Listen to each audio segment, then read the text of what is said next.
आजपर्यंत आपण खूप भयकथा ऐकल्या असतील आणि आज आपण ऐकणार आहोत आपल्याच एका सबस्क्रायबरची भयकथा. त्यांचे नाव आहे मनीष आयरे आणि या कथेचं नाव आहे भूताची झोपडी, एक भयकथा. तुमचंही कथा असतील तर मला इंस्टाग्रामवर स्टोरी ऐकल्यानंतर नक्की सेंड करा. ही कथा मला माझ्या समोर राहणाऱ्या एका मावशीने पाठवली. आत्ताच्या काळात फार गाड्या असतात, आपल्याला हवं तिथे आपण फिरू शकतो, पण साधारण 25 ते 30 वर्ष आधी असे हे चित्र नव्हते. तेव्हा जास्त तर बैलगाडी हेच एक साधन होते आणि गावकडे बोलाल तर हेच विशेष. त्या आजींच्या एका नातेवाईकांवर ही भयभीत कथा घडली होती. त्यांचं गाव जळगाव जिल्ह्यात नांदगाव येथे होते. रामराव, त्यांची पत्नी जिजाबाई, भाऊजा यमुना आणि त्यांची बहीण शोभा हे नुकतंच एका लग्नाला जाणार होते. त्या लग्नाचे अंतर यांच्या गावापासून साधारण 50 किलोमीटर एवढ्या अंतरावर असेल. त्या काही गाड्या नव्हत्या म्हणून यांनी बैलगाडीने जाण्याचा निर्णय घेतला. आजची रात्र एका नातेवाईकाकडे थांबून दुसऱ्या दिवशी ते लग्न हे हजेरी लावून पुन्हा यायचा निर्णय त्यांनी घेतला. सकाळी लवकर उठल्याने आपले काम केले, पण दुर्दैवाने यांना काही उशीर झाला म्हणून दुपारी यांना निघावे लागले.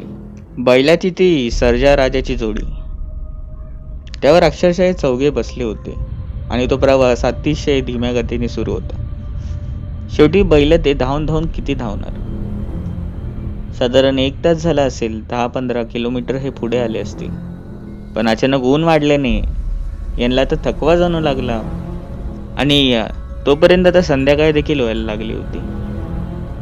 हळूहळू हा प्रवास त्यांचा तसाच चालू होता, पण अचानकच एक वळण आले आणि रामरावला पुढचा रस्ता कळत नव्हता. हळूहळू इकडे अंधार येत होता, एक डावीकडे आणि एक उजवीकडे रस्ता. काय ग जिजाऊ, कुठे जायचं? पण त्यांच्या पत्नीला देखील रस्ता माहित नव्हता आणि शेवटी मागून त्यांची ती बहीण बोलली, एक काम करा, उजवीकडे चढा. पण उजवीकडे तर काहीच नव्हते, वस्त्याही दिसत नव्हते. पण ती शोभा तिच्या म्हणण्यावर ठाम राहिली, अहो चला, तिकडूनच असणार रस्ता. आणि रामभाऊनी त्यांच्या म्हणण्याप्रमाणे ऐकले. आपल्या बैलगाडीला उजवीकडे वळवले आणि यमुना बोलू लागली, काय हो, रस्ता तुम्हाला माहित आहे ना? पण रामरावचे तोंड तसेच होते, शांत. काही वेळ उलटून गेला असेल आणि पूर्णपणे अंधार पसरला होता. बैलांनीही आता कदाचित त्यांच्या म्हणण्यावर आता प्रतिसाद दिला होता. तेही तसेच हळू चालत होते. थकवा पूर्णपणे जाणवत होता आणि निर्मनुष्य वस्ते, तिथे कोणी नव्हते. हळूहळू आता सगळ्यांना चिंता सतावू लागली. काय हो, रस्ता तर नीट होता ना? त्यांच्या ते पत्नी बोलल्या, मला काय माहित, तसे मी विचारलं होतं, तुमचंच चालेल इकडे वळा. आणि कुठेतरी यांच्यामध्ये वादावादी चालू झाली. पण आता यांना पुढे जाण्याशिवाय काहीच पर्याय नव्हता. पण बैलांनी मात्र आता थकवा जाणवू दिला होता. हळूहळू ते चालत होते, पण क्षणभरातच त्या निर्मनुष्य रस्त्यावर एक यांना बाई दिसली. तशी शोभा बोलली, दादा, तिकडून जाऊ नको बर का, भूतबित्या असतात. तसं जिजाऊ बोलले, काय पण काय बोलता, भूत आणि अत्याचार असं काय असतं का? पण जसं जसं बैलगाडी जवळ येत होती, ती बाई थोडी फार लांब जात होती आणि काही काळातच यांनी तिला विचारले, काय होतंय, इथून बाहेर निघायला रस्ता कुठे? पण त्या बाईचे नीट वेश पाहिले आणि यांना भीती वाटली. त्या बाईने जणू आता पांढरी साडी घातली होती आणि केस हे पूर्णपणे मोकळे सोडली होती. पण ती अक्षरशः गोड आवाजामध्ये बोलली, इथून अक्षरशः 10 मिनिटाच्या अंतरावर तो रस्ता आहे, मग तुम्ही तुमच्या वाटेला जालच. पण हो, मी एक सांगू का, तिने विचारले. त्यातच रामराव बोलले, हो हो सांगा ना. आणि त्या बाईने सांगितले, तुमचे बैल थकलेले दिसते आणि हो, तुमच्याही तोंडावर थकवा जाणवतोय आणि हे 3 बायकांच्याही. माझी वस्ती इथेच आहे मागे. तुम्ही या, काही काळ आराम करा, बैलांनाही काही खायला घाला, तुम्हीही खावा आणि मग निघा की पुढच्या प्रवासाला. रामरावने हिचे बोलणे पटले, पण या तिघांचा विरोध असूनही त्यांनी ती बैलगाडी तिच्या वस्तीच्या दिशेने वळली. 5 मिनिटं ती बोलली खरी होती, पण अचानक 2 मिनिटाच्या अंतरावरच तिची वस्ती आली. तिने सांगितली, लावा, या झाडाशी जरी बैलांना लावा. तिने ते बैल तिकडे लावले आणि हे मात्र तिच्या मागे आता चालू लागले होते. पण त्या घराच्या आजूबाजूला अजून एक नकारात्मक शक्ती जाणवत होती. अचानक गारवा वाढला होता आणि हो, तिचे ते घर, ती भयभीत झोपडी आता फार विचित्र दिसत होती. असे वाटत होते की त्या वस्तीमध्ये जणू वर्षानुवर्षी कोणी आले नव्हते. कुठेतरी या तिन्ही महिलांना या भीती वाटत होती, पण रामराव यांच्या हट्टामुळे यांना यावे लागले होते. त्या बैलांना जिथे ठेवले होते तिथे चाराही होता, ते तसेच खाऊ लागले. आणि हो, त्यांनी विहिरीतून पाणीही दिले. आणि इकडे हे चौघही त्या विहिरीजवळ जाऊन तोंड धुवू लागले आणि ती बाई यांच्याकडे वेगळ्या नजरेने पाहत होती. आणि ती यांना बोलली, या घरी या. आता तिचे ऐकणे भाग होते. हे चौघही तिच्या घरी गेले आणि बसले.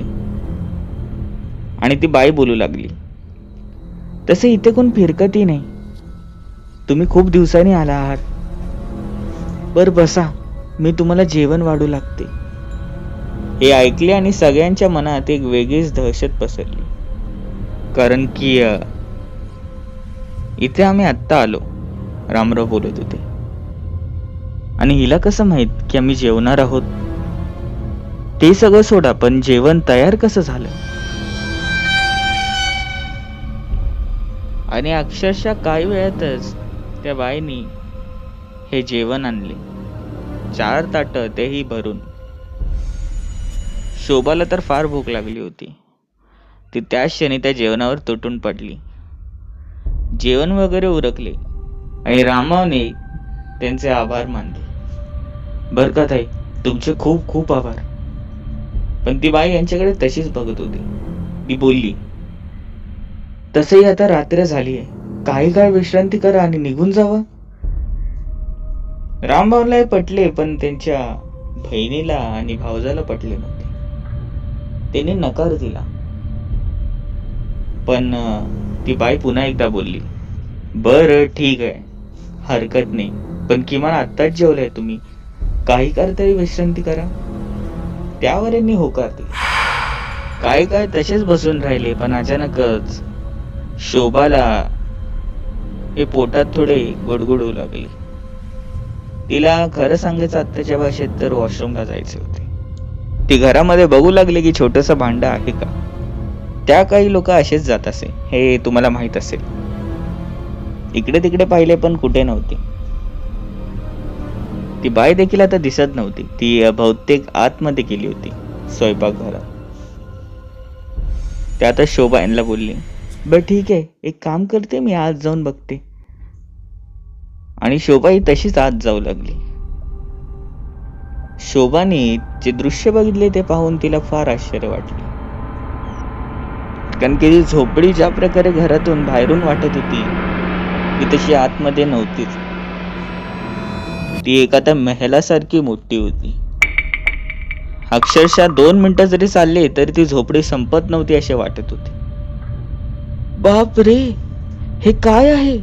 शोभा बोलली आणि ती आवाज देऊ लागली, ताई, ताई आहात का? पण ती बाई कुठे दिसत नव्हती.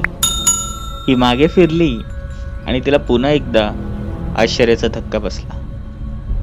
कारण की अक्षरशः 2 ते 3 पावलावरच पुन्हा एकदा ते मधले चौकट होते. अरे असे कसे झाले? मी एवढी चाली त्याचं काहीच नाही. सहज म्हणून तिला बाजूने आवाज आला. तर तिने पाहिले की तीच बाई तिच्याकडे पाठमोरं करून उभी होती आणि ती बोलत होती. काय झालं आणि मला अशी का आवाज देते? तिचे हे वेगळे बोलणे हे शोभाला खटकले. पुन्हा एकदा शोभा बोलली, काही नाही, आम्ही निघणारच आहोत. पण ती बाई पुन्हा एकदा बोलली, आजची रात्र थांबा, उद्या निघून जा.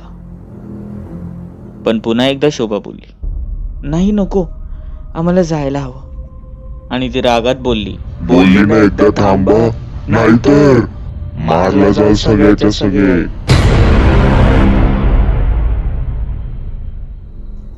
आणि तिने आपली नजर मागे वळवली आणि शोभा जोरात किंचाळली. कारण की तिने पाहिले की ती बाई, तिच्या तोंडातून रक्त येत होते आणि डोळे हे नव्हतेच, होते ते रिकाम्या खोबण्या. तोंडातून तर अक्षरशः जीभ ही गळत होती आणि तिच्या पायाकडे लक्ष दिले तर पाय हे नव्हतेच. शोभा तिथेच कोसळली. रामभाऊ आणि तिचे दोन्ही ते बायका हे आतमध्ये आल्याने त्यांनी पाहिले तर शोभा पुढे बोट करत होती. ते बा काय? या सगळ्यांनी पुढे पाहिले तर त्यापेक्षा विचित्र दृश्य म्हणजे एकीकडे ती बाई यांच्याकडे बघून एक क्रूर हास्य देत होती, जी त्या भयभीत अवस्थेमध्ये होती, आणि दुसरीकडेच तीच बाई, तिने आपले दोन्ही पाय हे जळक्यात चुलीत टाकले होते.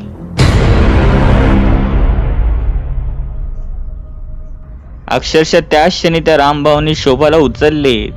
ती बेशुद्धीच्या अवस्थेत आली होती आणि तसेच घराबाहेर पळत सुटले. यांचे पावलं जड वाटू लागत होते, पण आता पर्याय नव्हता. ते त्या बैलगाडींजवळ आले आणि त्यांनी पाहिले की ज्या झाडाला ती बैलगाडी बांधली होती ते झाड मुळात नव्हतेच, आणि क्षणभरातच त्या घराने पेट घेतला. हे काय होतंय? जिजाबाई बोलायला लागली. पण रामभाऊ बोलले, ती हाडळ आहे, पळा इथून. पण अगदी काही क्षणात ती आडळ त्या घराच्या बाहेर ही पळत येऊ लागली. स्पष्ट दिसत होते की ती यांना मारायला येत आहे, आणि ती किंचाळत होती आणि त्या आवाजात बोलत होती, तुम्ही सगळे मरणार आहात, मरणार आहात तुम्ही सगळे. त्याच वेळेला रामभाऊ बोलले, लवकर बैलगाडीमध्ये बस. सगळे बैलगाडीमध्ये बसले आणि बैल हे चालायला चालू झाले. पण ज्या क्षणी ती हाडळ यांना मारायला त्या बैलगाडींजवळ आली, ती क्षणभरातच लांब फेकली गेली एका वाऱ्याच्या वेगाने. ती पुन्हा एकदा रागात उठली आणि पुन्हा एकदा पळत पळत त्या बैलांना मारायला आली, पण ती पुन्हा एकदा लांब फेकली गेली. आणि तिला कळून चुकले की यांचा टिकाव लागणं इथे मुश्किल आहे. ती पुन्हा एकदा उठली, पण या वेळेला ती या चौघांकडे आणि त्या बैलांकडे रागात बघत होती. असे बोलतात की भूत हे बैलगाडींना घाबरतात. ती बैलांचं काही वाकडं करू नाही शकत, कारण की बैलांना रामाचं वरदान असतं. बैलगाडी आता तशी पळू लागली होती. ती बाई हळूहळू आता अदृश्य होऊ लागली आणि हे त्या वेशी बाहेर पडली. काही अर्धा तास झाला असेल आणि त्यांना मानवी वस्ती दिसू लागल्या. रात्रीचीच ती वेळ. त्या घाबरलेल्या अवस्थेमध्ये त्यांनी घरं आणि त्यांचे दार ठोठावले. काही भल्या माणसांनी दार उघडले आणि यांना आपल्या घरी घेतले. झालेला सगळा प्रकार सांगितला आणि तिकडच्याच एका बाईंनी सांगितले, तुम्हाला जी भेटली ती हाडळच होती बघा. काही वर्षाआधीच तिला त्या जागेवर मारले होते आणि तेव्हापासूनच ती तिकडच्या कोणत्याच लोकांना तिकडून जाऊन देत नाही. जे तिथून जातं ते खरंच परत कधीच येत नाही. गावातले खूप सारे लोक असेच दगावले.